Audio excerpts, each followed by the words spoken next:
aujourd'hui on se retrouve dans une nouvelle vidéo. Donc c'est une vidéo pour vous parler un peu de mon parcours que je fais depuis du coup septembre 2021. Donc c'est tout récent. Donc comme je vous avais dit dans ma vidéo de bienvenue, normalement je devais aller à la fac en licence d'histoire. J'ai été refusée parce que j'ai un changement de cursus. Et vu que je vais absolument travailler avec les enfants, j'ai trouvé autre chose qui est super pratique. Donc je voulais partager avec vous, pour ceux qui sont dans le même cas que moi. Donc c'est de faire un CAP AEPE à distance. Donc je vais vous expliquer.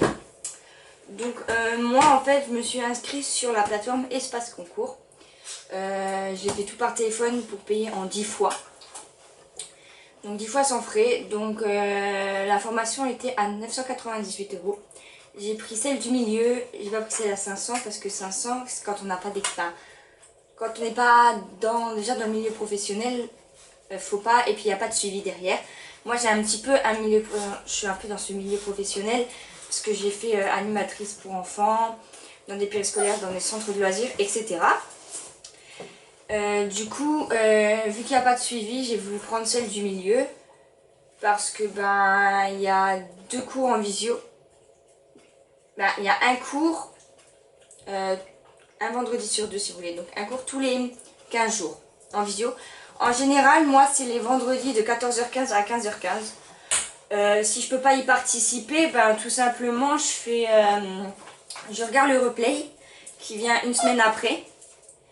Et là je peux participer pendant 2-3 visios. Après je pourrai plus parce que je serai au travail. Donc je vais vous expliquer tout ça. Donc du coup je fais mon CAP AEPE à distance. Voilà, comme ça vous voyez. Donc ça veut dire accompagnement éducatif petite enfance. Donc vous avez le gros bouquin donc pour l'épreuve EP1 qui est une épreuve professionnelle. Donc c'est une épreuve sur tout ce qui est accompagner le développement du jeune enfant, accompagner l'enfant dans ses découvertes et ses apprentissages. Et parmi cette épreuve vous avez la PSE. Donc pour ceux qui ont fait un bac professionnel savent déjà ce que ça veut dire. Tu arrêtes jumper, ça veut dire prévention santé environnement. Du coup ça c'est une épreuve COEF 7 et parce que la PSE vaut COEF 1. Donc le reste c'est COEF 6. Ensuite nous avons l'épreuve EP2, c'est exercer son activité en accueil collectif. Et EP3 c'est exercer son activité en accueil individuel à son domicile ou celui des parents ou en MAM. Voilà. Donc les MAM c'est des maisons d'assistantes maternelles. Voilà. Donc moi j'ai commencé à faire des fiches. Donc pour le P1, donc je suis à la page 18, donc je vais vous montrer un peu comment se présente le livre. Donc vous avez des questions un peu de temps en temps. Et moi je fais mes fiches, donc je suis à la page 18 et j'ai fait ça à chaque fois, recto verso. Et je suis à la 4e fiche, qui n'est pas encore verso. Donc voilà, donc c'est pour bien résumer les cours et tout, les détailler, quoi, pas trop en mettre. Et ça c'est... les exercices. Donc les exercices c'est j'ai EP1 M1, EP1 M2, EP1 M3, EP1 M4. Donc ça c'est un peu ce que j'ai déjà écrit dans mes fiches, mais vu que c'est l'exercice, j'écris là.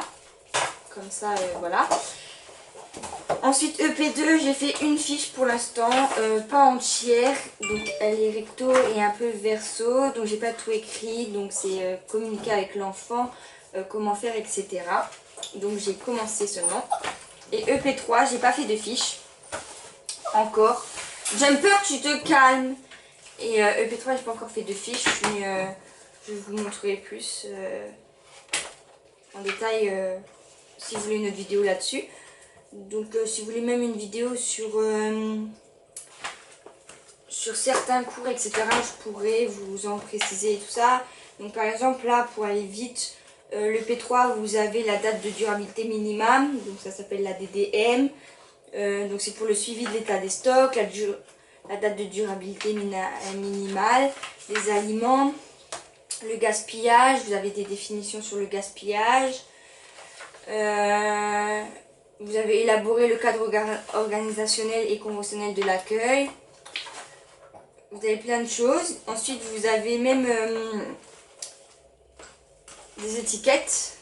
Donc ça c'est l'étiquette du méthanol par exemple. Vous avez aussi l'entretien du four, etc. Donc c'est même pratique pour vous pour plus tard. Le P2, qu'est-ce que je peux vous montrer sur le P2? Ah oui, vous avez des petites collections en rose derrière.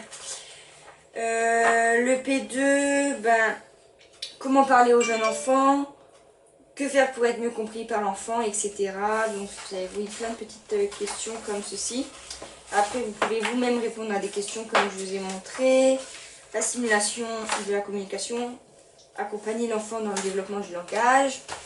Et comme je vous ai dit, le plus gros, c'est le P1. Donc, le rôle de l'école maternelle, par exemple. Qu'est-ce que la tutelle parentale? Qu'est-ce que la HCFEA? Etc. Ce qu'il y a, les 3 champs d'intervention qu'il y a dans la HCFEA, c'est dur à dire comme ça. Jumper. L'autre, il n'est pas gêné. Ensuite, vous avez de la PSE. Donc, il faut que je trouve la PSE. Donc, admettons en PSE, voilà. Donc, aussi dans le P1, du coup. Vous avez l'alimentation dans le contexte professionnel. Vous avez des conseils diététiques pour tout ce qui est des postes de nuit. Excusez-moi, la caméra a coupé. Donc, j'en étais à la PSE. Donc, vous avez aussi prévenir les IST, donc tout ce qui est infection sexuellement transmissible. Bref, vous avez plein de choses. Et je vais vous dire maintenant pourquoi, pour moi, c'est très avantageux de faire ce CAP à distance, donc de chez moi. Donc, la caméra a encore coupé, du coup, je disais, je vais vous expliquer pourquoi ce CAP est avantageux pour moi à distance. Donc, tout simplement parce que, de base, vu que je vais aller à la fac, j'aurais dû avoir une bourse d'études et un travail à côté. Et vu que je ne vais pas à la fac et que mon CAP ne me donne pas d'argent, ne me donne pas de revenus d'argent tous les mois et que j'ai un appartement, il faut que je sois quand même, que j'ai de l'argent quoi pour subvenir à mes besoins et aussi à ceux de mon chéri qui travaille. Du coup, j'ai voulu faire un service civique. Donc je fais un service civique dans une école maternelle. Donc je vous dirai pas le nom parce que comme ça vous savez pas trop où je me situe, etc. Faut pas trop le dire non plus. Du coup, je fais un service civique dans une école maternelle où j'y serai du mois d'octobre au mois de juillet. Donc, je vais faire l'année scolaire avec eux. Donc, c'est un contrat de 9 mois.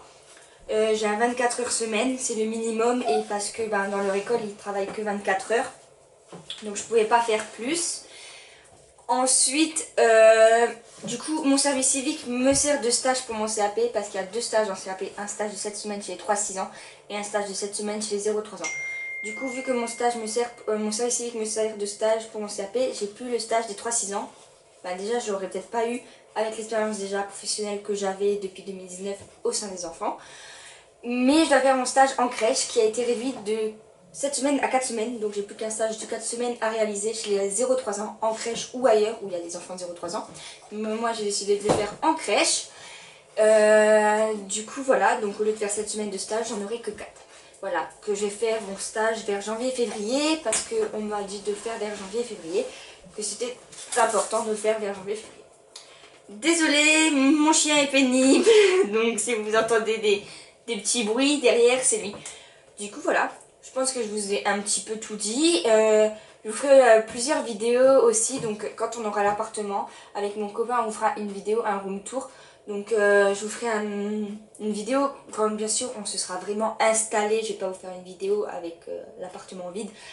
Ça ne sert à rien, je ne vois pas l'intérêt.